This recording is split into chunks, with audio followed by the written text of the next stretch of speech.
From WNDU, your breaking news and weather authority, this is News Center 16 at 6. Good evening, I'm Seth Conley. Maureen and Terry are off tonight. A man who volunteered his time and put himself in great danger for the sake of his community died last night. His name is Jamie Middlebrook. He was a volunteer firefighter with the New Carlisle Fire Department. He died while fighting a fire at a septic pumping business called KFEX. Gabby Gonzalez was on the scene of that fire late last night and has been out in New Carlisle all day today, talking to those who knew Middlebrook as well. And tonight she leads our team coverage from the town. Gabby, it's a heartbreaking situation. Yeah, Seth, it's been a very tough day out here. I have to tell you, last night there was a moment where all the activity at the scene of the fire just came to a halt. The firefighters formed a semicircle around the front of the building. Some of them even took off their helmets, and there was just a moment of silence. We now know that they were actually grieving the loss of one of their own. News Center 16's Trisha Hart joins me right now, and Trisha, that grieving process has continued today. You know, between Gabby, the memorial, and now they're putting up some black bunting. The funeral arrangements are just starting. They've brought in the FOP to help coordinate that funeral procession as well. But between children, people who knew Middlebrook, and even just people who heard about his death, they've come out today in full force. And this is a very small town. We've been talking about that. And not only have people heard about the death, some people heard the explosions from the fire last night, and they saw the flames as well. Now, this fire started at KFEX Septic Pumping Company at around 9 last night. State fire marshals have been on scene all day investigating. Still no cause is known. 20 firefighters responded, but called in for reinforcements, including 10+ water tankers. Assistant Chief Middlebrook and his partner Matthew O'Donnell were inside the building trying to establish a line when the roof started to collapse. A mayday call went out over the radio. Crews were able to remove O'Donnell, transport him to the hospital, where he was treated for a fractured ankle and minor burns. Tragically, Middlebrook lost his life inside the building. Rescue workers had to remove debris from the roof and several trucks in order to reach him. And where I live, I heard the explosions quite loud, and I thought it was someone shooting off a cannon. Saying my prayers for our firefighters, and then to wake up and hear that there was a loss. The whole department's mourning, the whole state of Indiana, firefighters across the country are mourning. But you know, whenever you lose a firefighter, it's part of the family. It's a brotherhood, sisterhood. So it really hits home when that happens. Certainly a tragedy. Earlier this morning, there was a procession escorting Middlebrook's body to have an autopsy done in Lafayette, and then there was another autopsy escorting him back. We've learned that those results showed that he died from blunt force trauma and a broken neck, which matches up with the fact that the roof collapsed on top of him and he had all that debris covering his body. Once again, just another heartbreaking story. Now, you mentioned his partner also being taken to the hospital. Have we talked to him? Do we know how he's doing at this point? He actually showed up at the New Carlisle fire station on crutches, his leg bandaged. I went up to him and I said, you know, everyone, we've heard so much from firefighters across the state expressing their concern. He said he was fine, but the fact that he lost his partner, and that was the biggest concern there today. And I think that's a feeling you've seen a lot of hugs, a lot of just people coming together. It's a solemn day here in New Carlisle. And we were just across the street looking at that memorial. So many wonderful messages to the family, to his partner. Hopefully that helps them through this really hard time. All right, Trisha, thank you so much. And people all over this area really knew Middlebrook, and they're mourning his death. Middlebrook had volunteered with the New Carlisle Fire Department for 22 years, and he was a career EMT. His father, Bob, has also been a firefighter for about 40 years. In fact, Supporting Heroes says he used to be a fire chief. Middlebrook was fighting this fire with his dad when he died.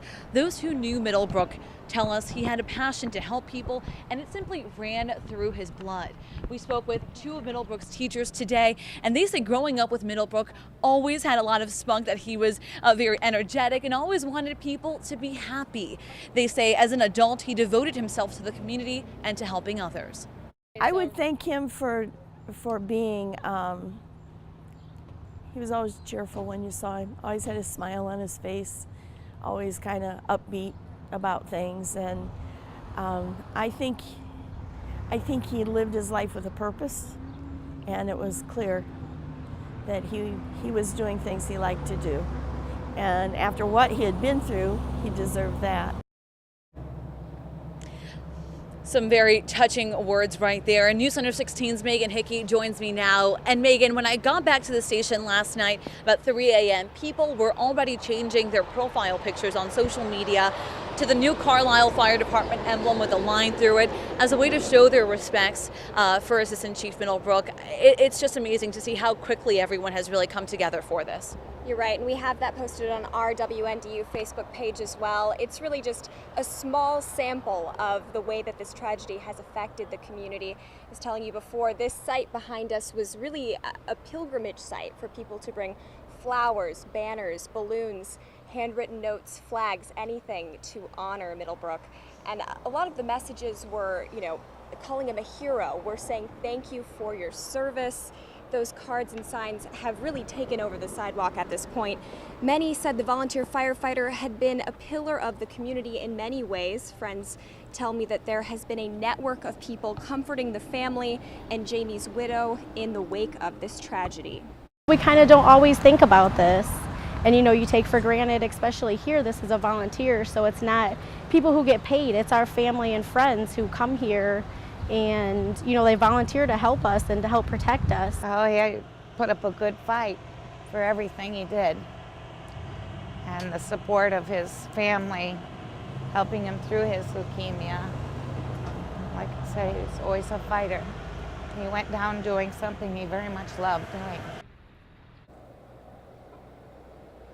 And this death has certainly rippled out much farther than the new Carlisle community. I know I was at an event at the Century Center in South Bend. It was an active shooter seminar. There were dozens of firefighters and police officers. And before they could even begin any of the activities this morning, they had a moment of silence for Middlebrook. And it was long and it was poignant, and you could really tell the honor and the respect that they had for their fallen comrade. And last night right here in New Carlisle was the National Night Out Against Crime. So many different departments working together. You saw the camaraderie right there. And I've also learned that some of the South Bend firefighters are helping here in New Carlisle, filling shifts so that the members of this station have some time to really cope with this loss. Exactly. It's not just a community thing. It's firefighters across the country, across the state, that it affects because it is such a community-based thing.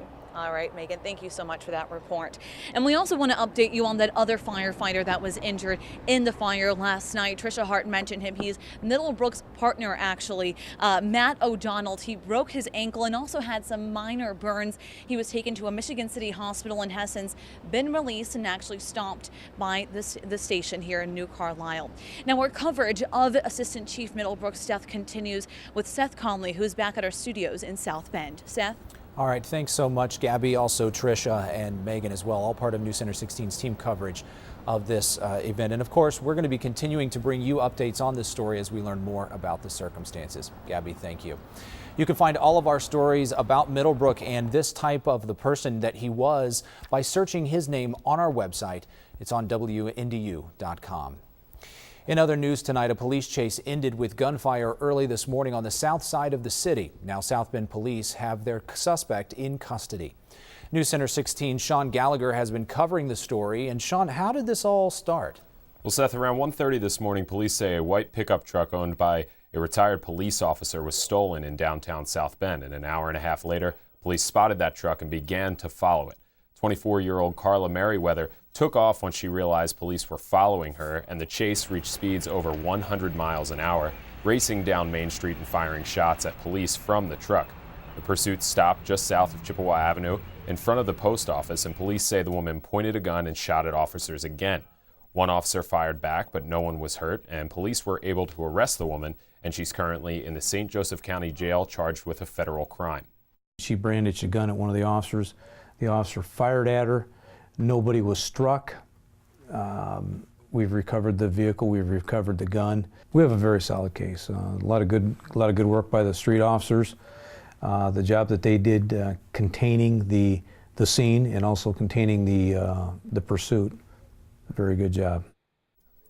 Metro Homicide was called to investigate the case, even though there were no injuries. Commander Tim Corbett says this is just standard procedure. Any case where police are involved in a shooting, they definitely come out for it. Seth? All right, Sean, so do we know who the officer was that owned that stolen truck? Well, police can't release his name, but he is a retired South Bend police officer. Commander Tim Corbett says the gun the woman shot at police officers actually belongs to that retired officer, so it was probably in the truck when she stole it. All right, thank you so much, Sean. We appreciate it. Transpo is denying part of the accusations lodged against them last week, but not all of them. The Howard Park East Bank Neighborhood Association claims the board held illegal meetings as they debated bids to sell their former headquarters along the river in South Bend. The Neighborhood Association says those meetings were illegal for two reasons. One, because they were closed door, the public was not invited, and two, because the majority of the board of directors was not there. Today, Transpo issued a response to that complaint, saying they're not required to have a majority of the board present, but they did not deny that they had these closed-door meetings outside of the public eye. After the complaint was filed, Transpo reopened the bidding process for that land. Developers have until August 22nd to submit new or revised proposals. More to come on News Center 16. It sounds like a toy, but it's a critical tool to protect the lives of newborn babies. New giraffe warmers are coming to Memorial Children's Hospital thanks to a generous donation. I'm Jeff Jeffers. Coming up in sports, the White Sox sent their ace to the mound today. Will Chris Sale get any runs? We've got the highlights coming up. And less humidity is beginning to move into Michiana. However, it still stayed pretty warm today with all the sunshine. We'll let you know what it looks like the next few days coming up next. Tracking weather with an hour-by-hour forecast. Storm Team 16 is your weather authority. And lots of folks enjoying Silver Beach and other lakeshore areas, I'm sure, along Lake Michigan. Although these folks are already starting to head home, as you'll see. We get another picture every 6 to 7 seconds there along Silver Beach. And if you live inland, obviously we can enjoy the nice, pleasant conditions as well. Maybe cook out in the backyard or just go for a stroll around the neighborhood. It's all looking good this evening, except for a few spots. We'll show you those on radar coming up. Another Skyview camera will come back to our WNDU stations where even the clouds that we were seeing, the patchy clouds earlier, giving way to total sunshine now. Excuse me, 80 degrees at this hour right in the heart of Michiana, and we're looking at very low humidity, 43%. That makes it comfortably warm. Obviously, it did make it into the low 80s today with all that sunshine, but at least a lot less humidity. Winds are north to northwesterly at 10, and that means lakeshore areas are a little bit cooler. So those folks up along the lake, you're looking at low to mid 70s right now, which isn't too bad. The warm spot is in Winnemac at 82 degrees at this hour. There's 16 Doppler max, and again, these are very light showers here over parts of Elkhart County and extreme eastern St. Joe County now. This appears to be some minor disturbance kind of moving southward. These are probably barely sprinkles and barely wetting the ground in places, and that's about it. Most of us are going to see some nice weather. In fact, the hour by hour is showing those nice conditions down to 66 degrees by 11 o'clock. We'll be watching this next storm system. We do expect it to pass by to the south. But if you're looking for some rain, there's a chance it comes a little farther north over the next 3 days and gives especially our southern counties some rain. But at this point, it looks like it stays south. Here's what the future looks like with 16 Future Track, and you can see those sprinkles in spots give way to clear skies. Don't expect the fog like we saw this morning, tomorrow morning. And there's the rain coming into central and southern Indiana as we head through the nighttime hours tomorrow night on into the day on Friday. Staying just to the south of us, though, with high pressure kind of keeping us dry and pleasant for this time of the year. That storm system will continue to push eastward, and it looks like we stay dry into the weekend as well. Here's my Storm Team 16 forecast for all of Michiana for tonight. A gorgeous evening, except for a couple of sprinkles in our far eastern areas. Low temperature down to 58.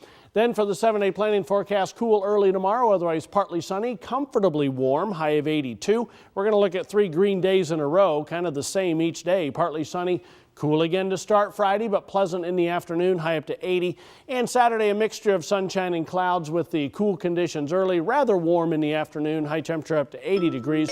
And then 82 on Sunday, partly sunny skies. Our next decent chance for some rain with a shower or thunderstorm possible is Monday with a high temperature of 82. And then we only cool things down slightly. Looks like next week, 78 for both Tuesday and Wednesday with partly sunny skies. So really kind of steady as she goes. We're looking at a very slow-moving weather pattern and not a lot of changes. All right. Thanks so much, Mike. Yep. We appreciate it. Well, still ahead, a big weekend for the RV industry, and Memorial Children's Hospital is getting some help saving lives from a source that has nothing to do with medicine. That story when we return. Thousands will converge on Michiana this week, and they'll be hogging a lot of space on the road. The Midwest RV Super Show begins tomorrow in Elkhart. More than 5,000 people are expected to come out this year to see the new 2015 RV models from 13 different dealers. RV sales slumped during the recession, but they're coming back in a big way, and Elkhart County is leading that charge. Some of these new RVs are as comfortable as a house. If you want to check them out, you can get some tickets to the show for $10 for people over the age of 16. That price includes entrance to the RV Hall of Fame. The show runs from 10 to 8 tomorrow, Friday and Saturday, and 11 to 5 on Sunday. Newborns at Memorial Hospital will have a better chance at life, even if they are born early with medical troubles.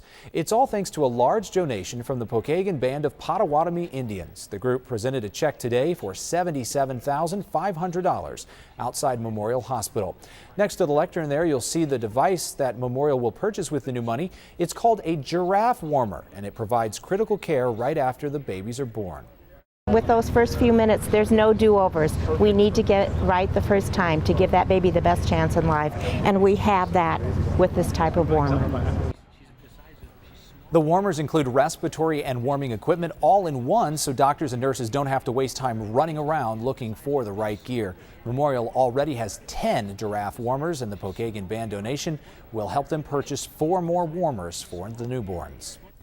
The Irish defense is looking for some players to take on leadership roles this season. We'll hear from 2 of the prime candidates. Jeff is next with sports.